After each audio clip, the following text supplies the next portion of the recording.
Welcome, welcome. This is the Inner Enlightenment Show, and I'm your host, Laurie Schoenfeld. Thank you for all of those who are joining us live and for those who will join us later on the replay.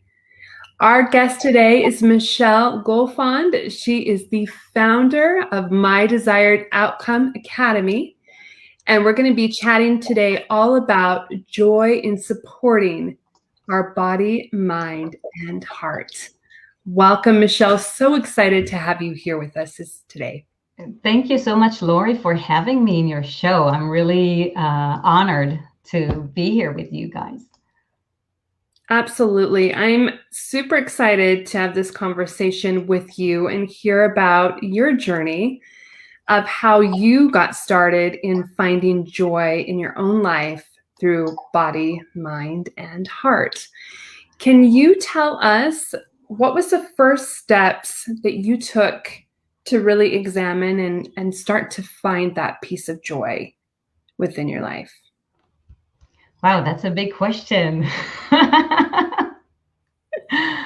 Wow. Okay. I think, well, if we go back to how I found joy in my life, it goes back to when I was 13 years old, and I first went to a summer camp. You know, at this age, everything is so much fun.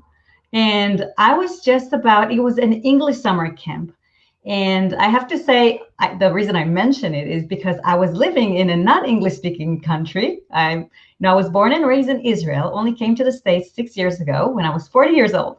So when I was 13 years old, I went to a 1-week English summer camp where all the counselors were native English speakers from, around the globe, from the States, Canada, New Zealand, Australia, South Africa, England, Scotland, and the campers were Israelis.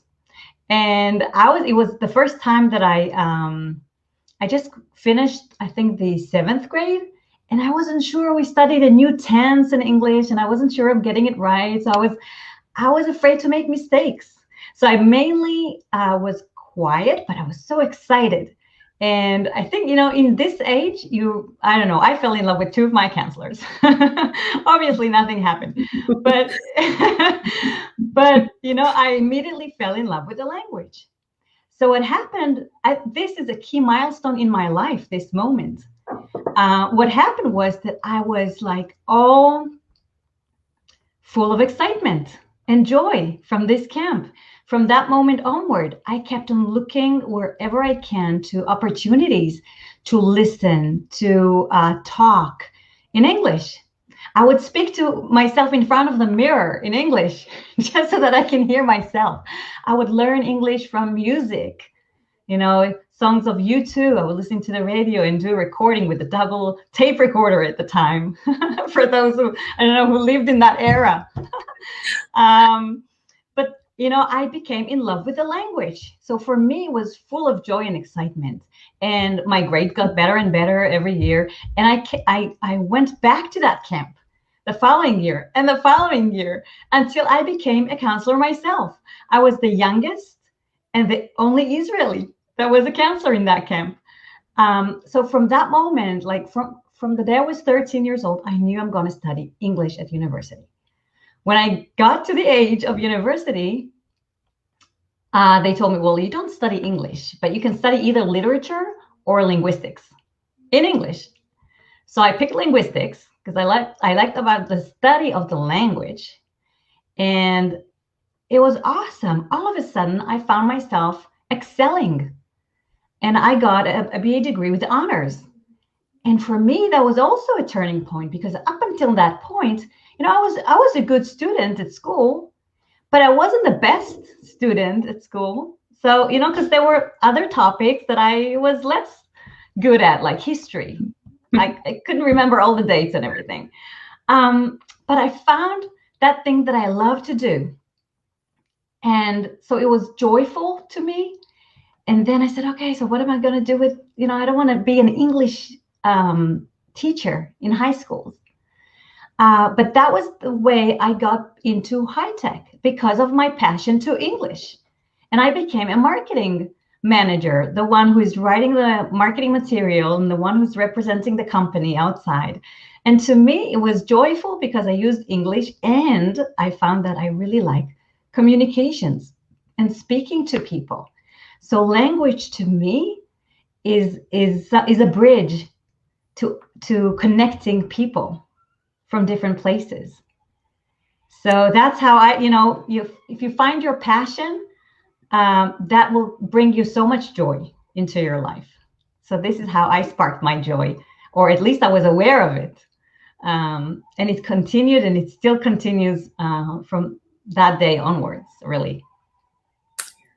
I love how you talked about stepping into certain things, like finding that piece of joy, and then stepping into something else and trying different things. And then when you tried different things, finding and realizing there was a new space that you're like, I love this too. Like, this is cool. I want to learn this piece as well. I really love how you mentioned that in communication of like finding parts of yourself on your journey as you are walking in joy. Do you notice that when you start stepping into trying new things, that's where you find different pieces of joy that you maybe wouldn't have thought were going to be joyful in your life when you tried them? So I like to talk about the next step that I took, which was also brought me so much joy. So I was working in the high-tech industry for 14 years. And when I was about to have my third child, I said, okay, enough with the high-tech for a while. I want to be more present with my motherhood. So I decided to resign from my job. It was as a marketing director. And then I stayed at home and I was present. While I was there for a few months, I remember asking my friend, like advising with her, okay, so what will be the next thing that I'll do? And she said, well, send the question to the universe and the answer will come. And I didn't know what she was talking about, really. I was walking with a baby stroller in the street, looking at the sky and saying, so what will be the next thing that I'll do, in hope for something to fall on me from the sky. But one day, as I was in a pure moment of joy, in a pure moment of gratitude, when I was breastfeeding my son, during breastfeeding, it came to me. So I felt like a calling to study NLP and guided imagery. And I didn't know anything about it at the time. It was a totally new realm to me. But then I went because I love, for me, studies and learning new things sparks joy in me. I love to do those kind of things. So to me, it was getting into a new realm of studies that was combining two elements that I noticed that I'm passionate about. One was to study a language. So after I studied English, I also took 6 years of French, by the way, because I worked in a international French company. And when I traveled to Paris and didn't know anything, I said, I may as well know something. So I took 6 years of French. So by that time I said, well, this is interesting because here I get to study the language of the mind and how to communicate with that and with the subconscious mind. And it's communication with people. If I'm going to be a coach, then I need to communicate well with the people I help, right? So it was also combining two of my passions, communications and people, and languages for me. And yes, so studying a new thing. I mean, if we come with an open mind, I know that some people say, I have a nephew and he had a hard time in school. He has an ADHD and he had hard times at schools. And once he told me on the phone, I don't like school. I don't like to study. And I told him, you know what? That's not true. You do like to study because you're excellent when you do the capoeira. You're excellent when you play the keyboard. When you do things you love, you're very good at it. So you love to study. So it's the generalization of the idea what study entails that may keep people out, but you can study anything you like. And nowadays with YouTube and everything, you can study anything you like. So, find your passion and just spark your joy from studying new things? I also have ADHD, and I love that you brought that up because I also, for a long time, thought that I did not like to learn, that I wasn't smart. And really what it was I didn't want to learn in the exact same way that other people were trying to learn.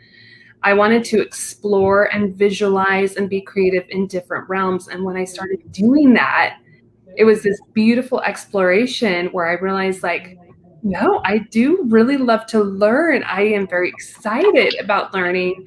There's just a different way that my heart and mind likes to learn that's different from the way that other people like to learn. And so it's a very beautiful thing to explore that, as you mentioned, of we all are exploring in different ways.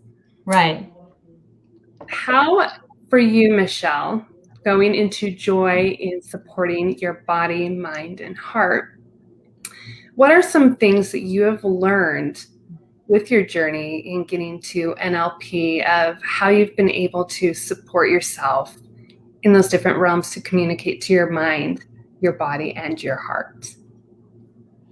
Yes. So the first, and thank you for allowing me to share this, really, because I think this journey anyone can walk in, right? I found it but by chance, maybe. I don't know if there's a chance or if there's, a guidance that leads us somewhere, because I really felt that calling.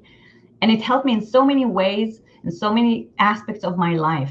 But the first time that I was really, there were two occurrences. One was even before I studied NLP, and the other one during the first evening introductory that blew my mind. So the first one, and I talk about it also in the lecture that I give about self-healing with the power of your mind. The first one was over 12 years ago. I suffered from viral warts, and for 2 years. And I went to my dermatologist, to my skin doctor, and she used liquid nitrogen. She froze it, but they didn't go away. In fact, it only got worse. And I would go to her every 6 weeks for 2 years, and nothing happened. And after that, and I felt really bad about it. And after 2 years, I see that my 6-year-old is having two little warts on the same exact location on her toe. And I thought to myself, oh my God, she hates doctors to begin with. She was traumatized in a different experience. And although it is a little bit of a painful experience, it's not even effective. It's not working. So what's the solution here? So luckily, the dermatologist this time told me, there is another dermatologist in another city that uses hypnosis for warts. And I said, really? That's interesting. She hypnotizes the warts? I don't get it. I was really skeptical, but I said, what do I have to lose, right? What do I have to lose? Especially if it's for our kids, right? If we do everything for our kids. So we went there, and she did a sort of guided imagery, but at the time I didn't even understand what it was that she was doing. And she said, well, it was only one meeting. And she said, well, continue the same thing at home. And I said, I don't even know what you just did, but I'm going to give it a try. And I came home, and my daughter wouldn't cooperate. She didn't buy this thing, but it was my desired outcome, which is, by the way, the name of my business, my desired outcome, what it is that we want.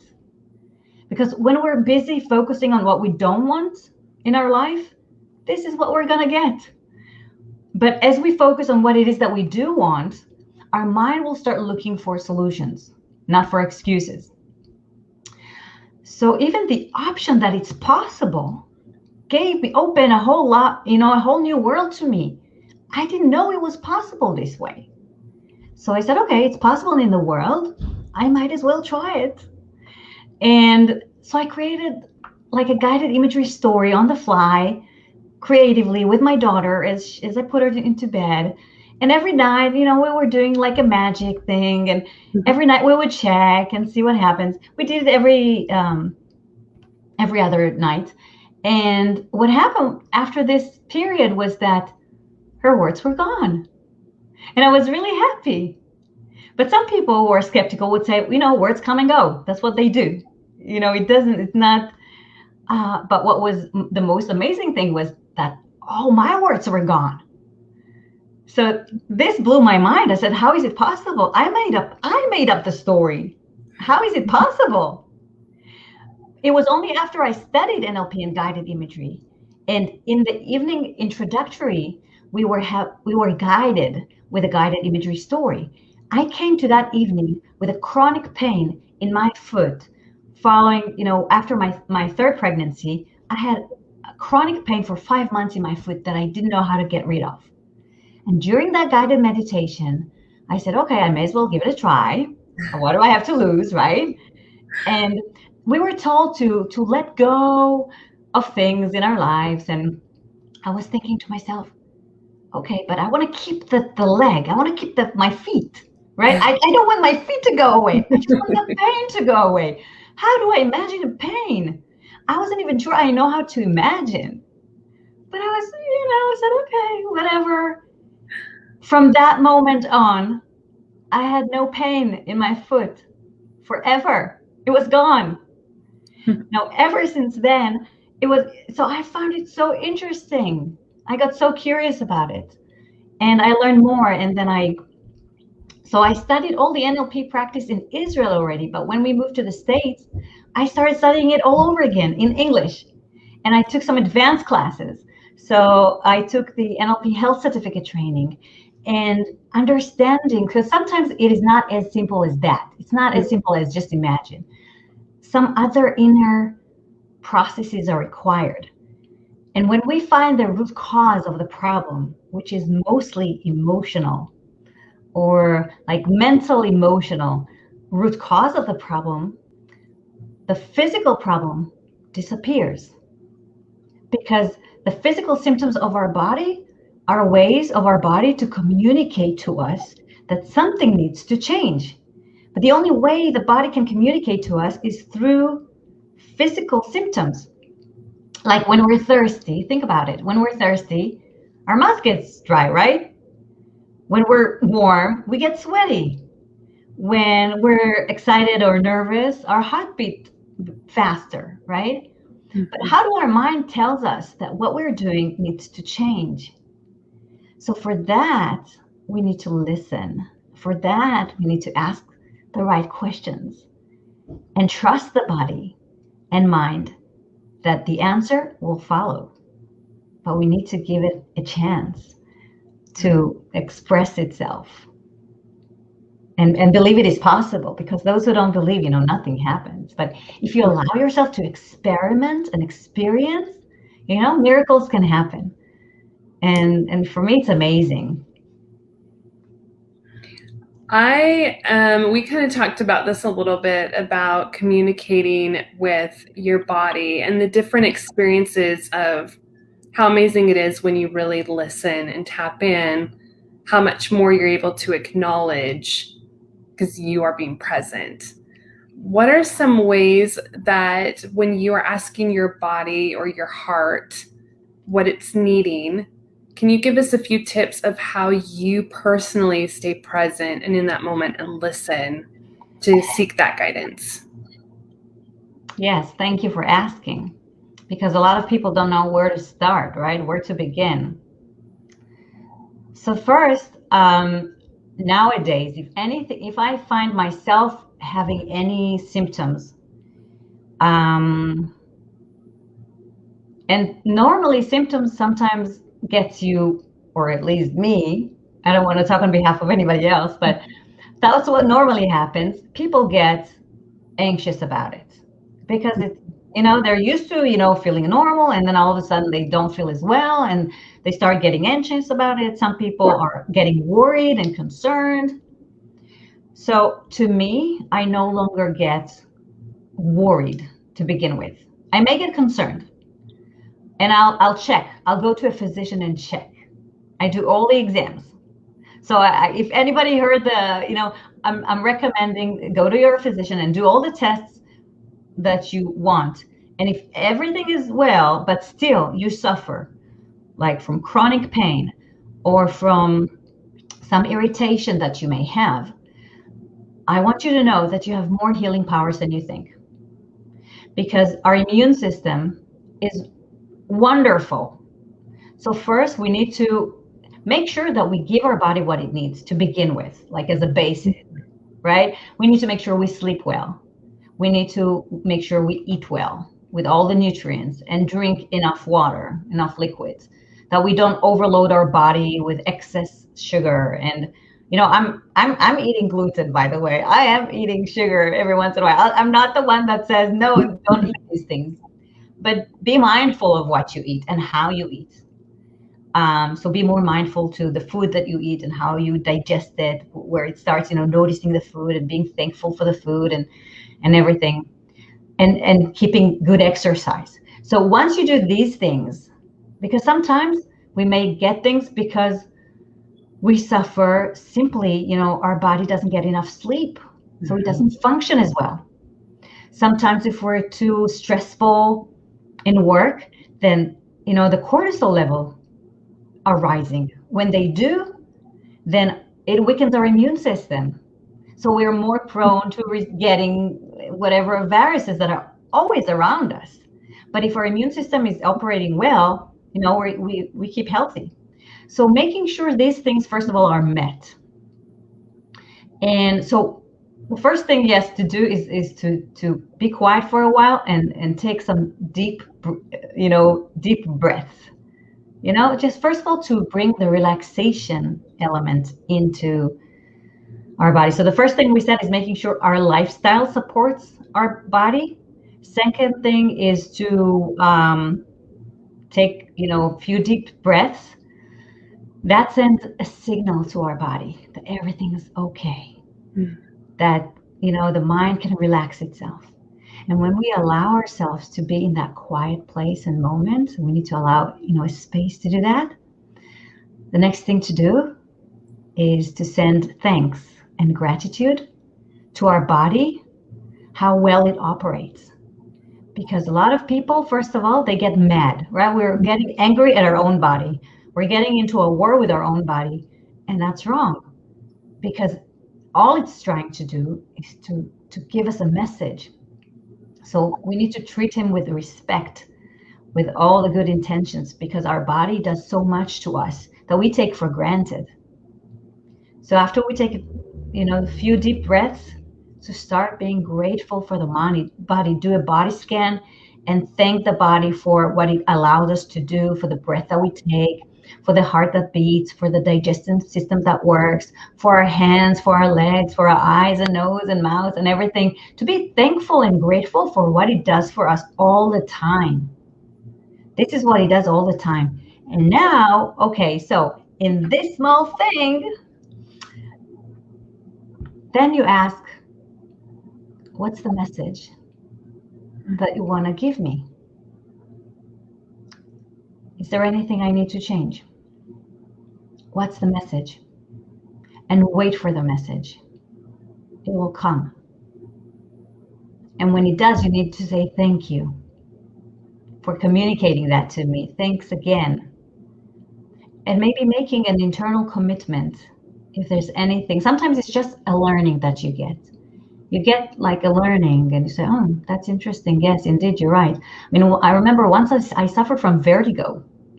And vertigo is the crystals in your ear that are responsible for balance. Something shifts. Normally it's in older ages. So I know that my mom suffers from it, but I suffered from it like an earlier age. And after I went to like physical therapy, I was getting connected with my body and asking first of all, why of all places in my body, why in my ears? Why vertigo? Because an imbalance in the body can happen anywhere in the body. Why this place? And the answer I got for the vertigo, for example, was that my life went off of balance. So from like moving from Israel to the other side of the globe, to California, I felt like I had a seesaw swing, that my life really changed from different areas, from one side of the globe to another side of the globe, from being very close to the extended family to being just our single family, some family changes that we had, and there was an imbalance in my life. So I said, that makes sense. And I said, thank you, and asked for, what it is that I need to do, and act upon it. And that's it. That's it. It was gone. Other cases, sometimes it's not just listening to your body, but other cases that NLP can help with is with allergies, overcoming allergies and overcoming phobias. And with that, how NLP perceives allergies and phobias is that it is a bug in the learning process of the mind. Because what happens, even with allergies, and I'm helping people with like seasonal allergies or cats and dogs and stuff like that. I don't deal with anything that is life alarming. But what happens is that the immune system gets panic from something that in and of itself is not harmful. Obviously, other people, don't get symptoms from trees, right? But some people do. So sometimes, I have a client right now, and when I try to track back when did it start, all of a sudden she realized that something very similar to that started when her father died. Mm-hmm. So I said, that's interesting. So we can do, a process that may ease the symptoms, but if we don't treat the root cause of the problem, the system either may persist or it may move to other parts of your body. So we need to take care of the root cause of the problem. So now we're working on that, on healing that aspect, which is never touched ever since. So healing that trauma aspect. Or with phobias.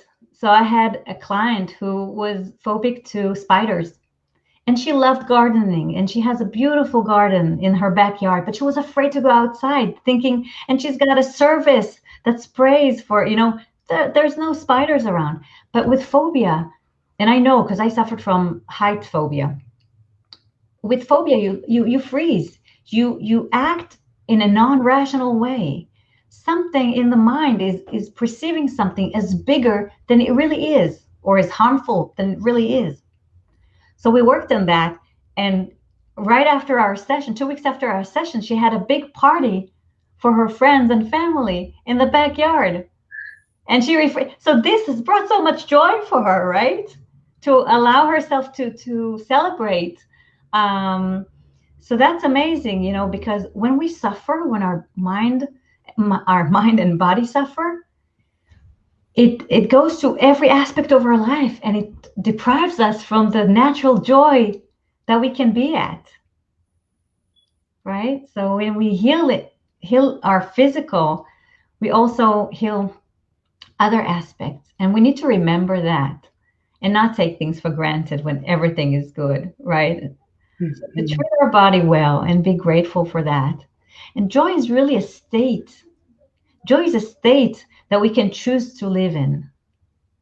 It's a mind and emotional state of watching things with awe and curiosity, and not take things for granted, and doing things we love. So focusing on that as well.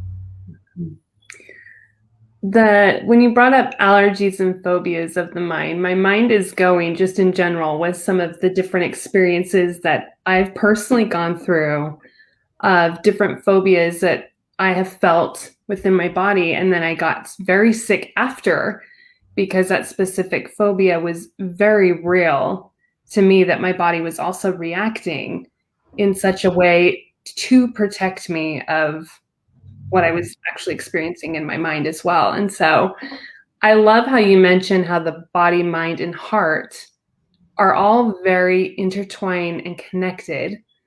And when you show up in love, like you've been talking about, of checking in with your body, asking those questions, what am I going to learn today? What do you need? How can I support you? How you are ultimately the one in charge of your body, mind, and heart, and you're sharing that love and showering that support, which your body then really acknowledges and flourishes in. when it's being loved and nurtured. I love that. Yeah. It's amazing. And I have so many stories like this, which, I love this. I really love this. I would love, actually, Michal, if you can share a story personally of an experience that you went through that was maybe your own fears or an allergy that you had, and what you learned of maybe how it was tied to something specific in your life and it shifted once you examined that part. Would you mind sharing that? So I'm thinking of the things that I've dealt with personally. There were quite a few, and also, my children and my clients that I help with. So as I said, with the vertigo, I found the root cause of the problem and I changed. But I could use simple guided imagery for other things, and it worked quickly. What's interesting, for example, with the story of the words, with my daughter, it was imagining it heals and thinking of what she wants instead, like the bringing the toe back into its fine, healthy stage. Years and years after, my younger son also had warts, different kind, and in a different location. It was here on his hand. And he used to have that for a very long time, for almost 2 years, in fact. And I kept thinking, well, I can help him with guided imagery. It should work, right? I already know the drill. I know how it works. And my younger one was really born into the world of NLP and believing things are possible. And we would imagine and do stuff like that. And we even changed the sceneries a couple of times, and it still didn't work. And I said, something is, I have to figure these things out. I have to figure it out. It's not just imagining it going away. There's something deeper here that we need to dive into. And I asked, this is another important question to ask. So I think it was about 7 years old at the time. So I asked him, so again, normally we do these things before bedtime, because at that time the body's relaxed. And sometimes things that will not come up during the day, and this is for parents helping their children, by the way, will come up at night. So I remember asking him, you know what? Ask the words. What is it that they're trying to get for you? What are they trying to get for you for staying there? Oh, the previous question was, ask them, why would they not leave? And he would whisper to his hand as if he was talking to them. And he says, well, they say it's their home. They don't want to leave. It's their home. Like, okay. So ask them what it is that they're trying to get for you. So this is really finding the secondary gain. Because NLP, it says that in any moment in time, every behavior has a positive intention for the person itself. And sometimes it's unconscious. So I figured it must answer some purpose.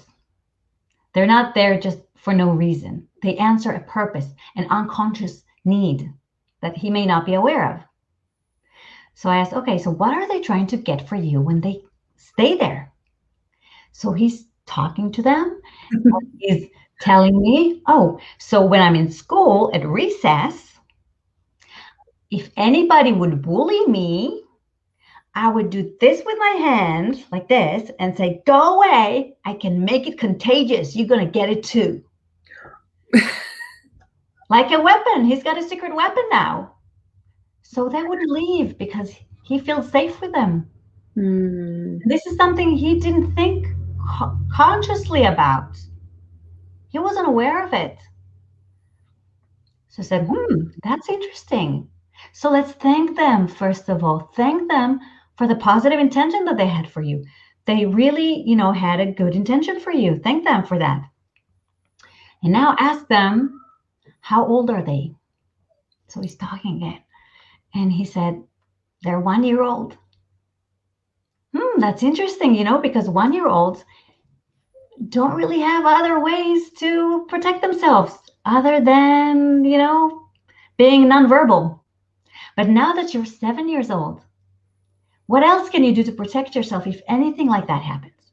What can you do? So finding alternatives consciously. So we said, okay, so if anybody tries to bother me, that I can go to the teacher, I can go to the guardian outside, I can talk, I can, finding alternatives that he could do. I said, okay, and do you think you can handle this if anything like that happens? And he says, yes. I said, good. So now tell the words that thank them for, being there for so long and protecting you. But is it okay that now you can take care of yourself and they can leave? So he talks to them and he said, yes, they agreed to leave. And thank you. And then we imagined them riding on colorful bicycles and riding off to the horizon, riding away. It took 2 days and they were gone completely. That's it. We found the positive intention. We thanked the body. We found alternatives. And that's it. That is powerful. Yes. Mm-hmm. I'm thinking about it for myself, but also I loved how you framed it, Michal, of different things that we can do with our children as well, and giving them those solutions and those questions and having them have the opportunity to investigate and explore themselves. That's very powerful and really a bonding moment too, to be with your child, showing them how to self-soothe and self-nurture and find their own answers too. Right. So it is a bonding moment because they share something that they're vulnerable about, right? Mm-hmm. This is something he wouldn't feel comfortable even sharing with me, that he's afraid at school to admit it out loud. So when we allow this compassionate vessel, compassionate space, non-judgmental space, and looking into that, as you said, investigation, exploration, let's be, spies and see, that's interesting. How do we solve this riddle? So and giving those questions is because it's asking the right question. If you're going to ask the right questions, you're going to get good answers. Mm-hmm.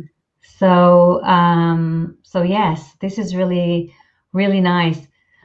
He also, I know he had a pink eye one time. We went to the doctor and we were about to take off to a trip to Israel, which is about 14-hour flight. It's a long flight. And I was concerned that he's going to have the pink eye on the travel on the way. So I went to the doctor and and he prescribed antibiotics. And I said, okay, thank you. But we're going to try the natural way. Thank you. So I took the antibiotics just in case. And then I told my son, and the doctor said, yes, this is pink eye. Here's antibiotics. And I told my son, you know what to do. Just, imagine it goes away. So he imagined whatever it is that he wanted to go away. The following day was gone.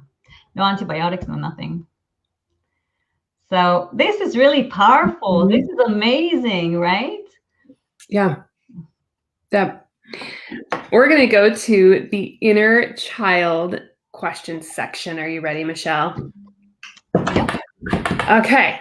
First question. Oh, by the way, did you notice we didn't coordinate this, but we both wear a shirt in the same color? I totally did. I was like, this is a really beautiful color that we both did not plan, but it's really great today. Yeah, that's a great one. It's called rapport between us in that regard. I like maroon, and you look lovely. It's a beautiful, beautiful color. Thank you. You too. I like that you noticed too, because I did. Yes. Yeah. Like, and I'm like, wow, that's really cool. Same color today. Yes. Your question, Michal, is, what are the things you do most that feel playful and creative to you? So normally I don't think of myself as being too playful. I'm a little bit of a nerd.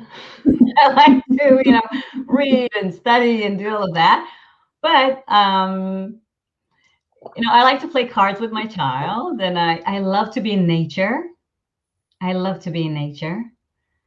And sometimes laugh with my kids. So I have my older child is 22 years old, and we all live in the house. Now with COVID, we're five people in the house.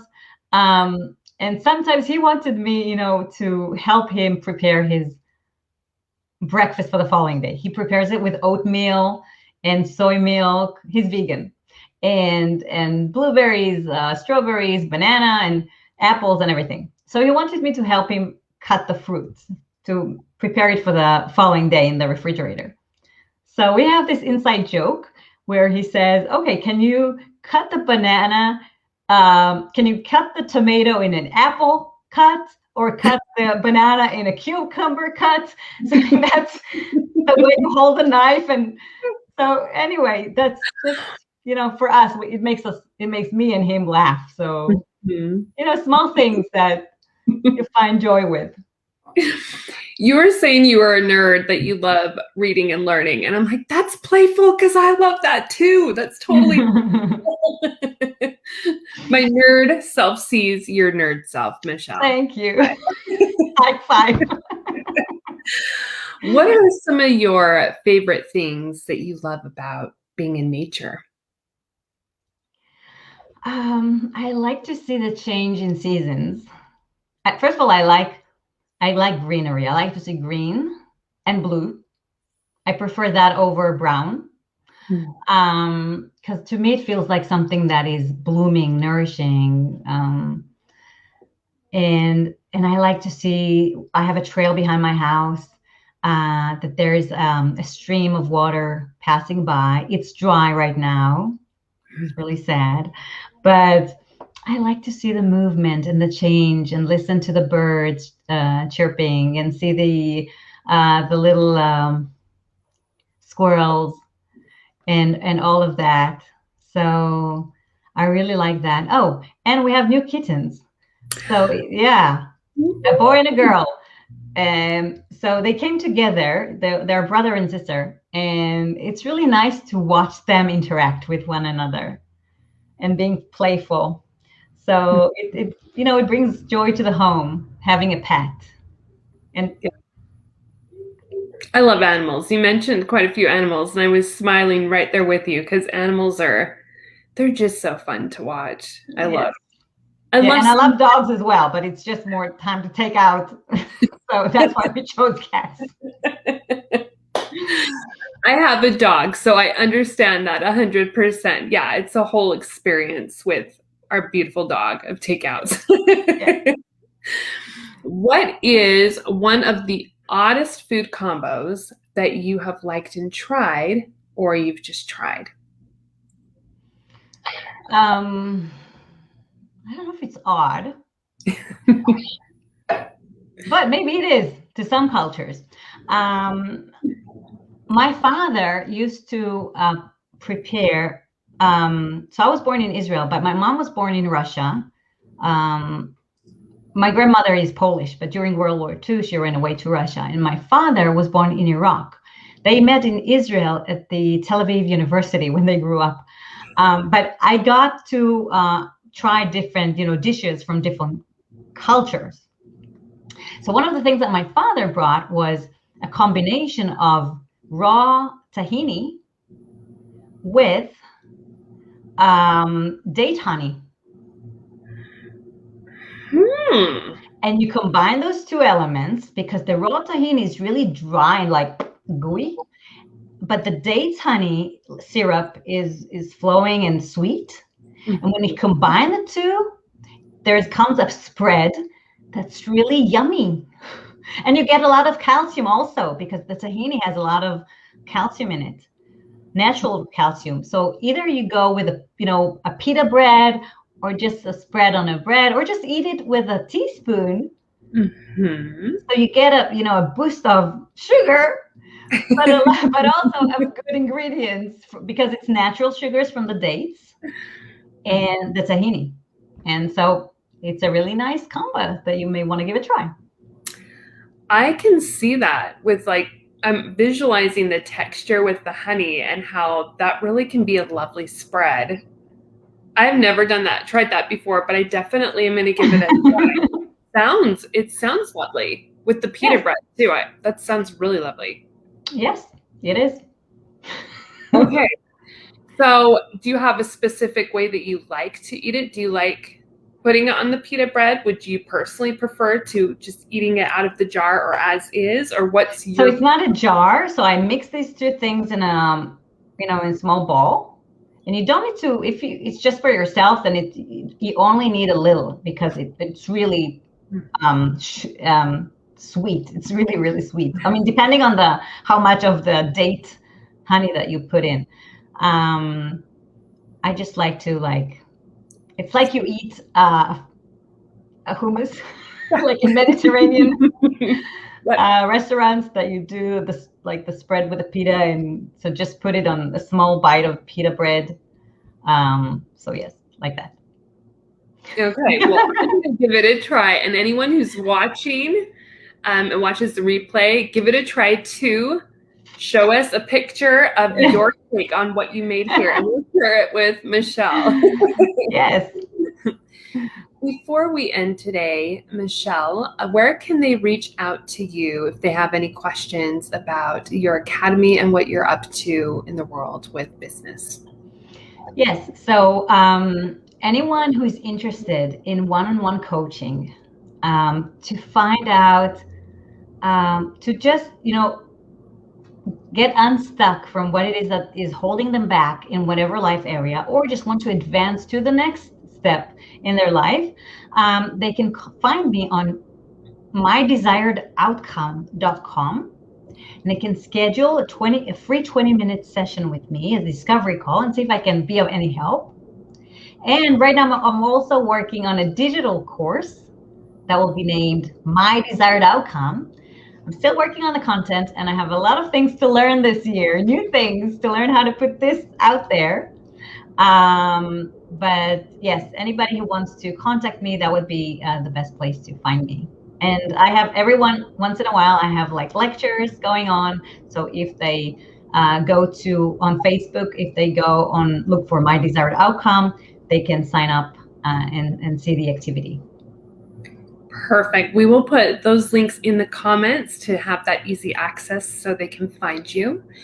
And what last piece of advice would you like to leave the viewers with as we end today on finding joy within your life? So it's really reminding yourself what it is that you love to do. Because sometimes with life, and all the chores and as parents and all the things that you have to, or work, the things that you have to do, we stop listening to ourselves. We start listening to what it is that we love to do, or what it is that we love to do as children or as teenagers, or in our early years before all the responsibility came to our world. And if we go back and invest a little bit even in the things that we love, then you will find your joy there. Thank you so much for being here with us, Michal. I really appreciate you being here. Thank you so much for having me, Lori. Absolutely. And thank you for all of those who are watching and will watch later on the replay. Remember, as you go about the rest of your week, to look all around you for the things that are working within your life, and take a moment to pause and be present with yourself and hold space in that moment to really listen to what you're being told with your body, mind, and heart. Thank you so much, Michal. Have a beautiful rest of the day, everyone. We will see you right here next Monday at 3:00 p.m. Mountain Standard Time. Bye.